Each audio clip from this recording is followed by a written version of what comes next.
Isang mapagpalang araw sa ating lahat. Ako po si Sarina Escolar Martin. Lalahatutunan para sa daily devotion na pinamagatang church.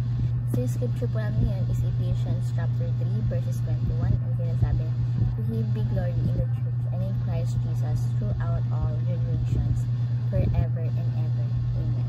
Tagalog, sa Kanya nawang kalwalhatian sa pamamagitan ng Iglesia at ni Cristo Jesus sa lahat ng salinlahi magpakailanman. Amen.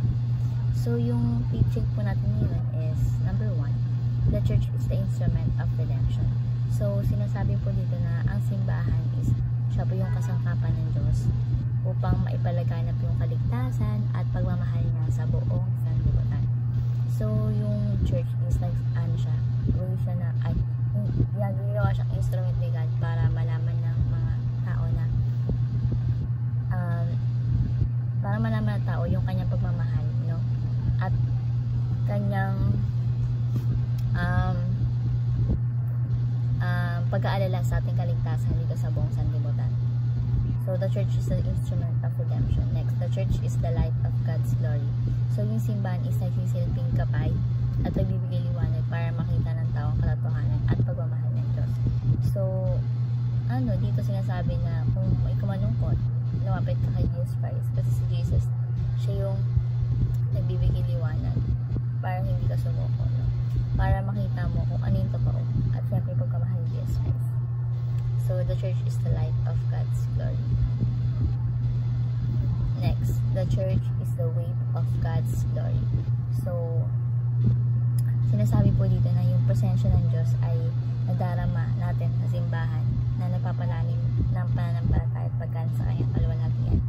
So dito is, ang masabi ko dito, yung presensya is nadarama sa simbahan. Like pag nag-praise and worship, daman-dama mo yung pananampalataya mo kay Jesus Christ. Yung pili mo nandyan sa paligid kasi nga as in tataas yung balahibo mo, ganun. So the church is the weight of God's glory. So bilang application is number 1, be an instrument of change for God's glory. So magsikap na maging mabuting halimbawa tayo ng kabutihan, upang makita ng iba yung pagmamahal ng Diyos sa atin sa pamamagitan ng mga ginagawa natin. So halimbawa na lang, tumulong tayo sa nangangailangan sa ating komunidad, sa ating kapwa, no, ipakita mo yung pagmamalasakit mo sa iba. Then bilang bahagi ng iyong layunin is magbigay ka ng inspirasyon para sa iba. Yun nga, katulad yung sinasabi ko na kami po nag-outreach program para dun po is instrument ni God yun para may palaganap namin yung pagmamahal ng Diyos sa kanila. Then tapos nagtuturo rin po kami ng words of God.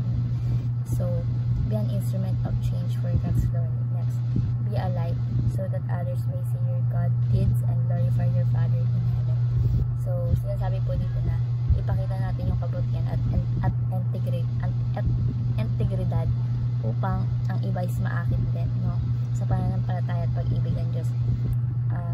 Halimbawa dito is maging matapat at masipag sa school, diba, as a student na napapakita ng mabuting asal at naging silbing inspiration para sa iba.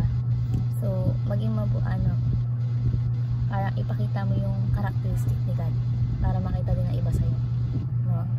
Ayun yung sinasabi ito, be a light so that others may see your good deeds and glorify your Father in heaven. And lastly po is be the presence of God through which others can feel the love of Christ.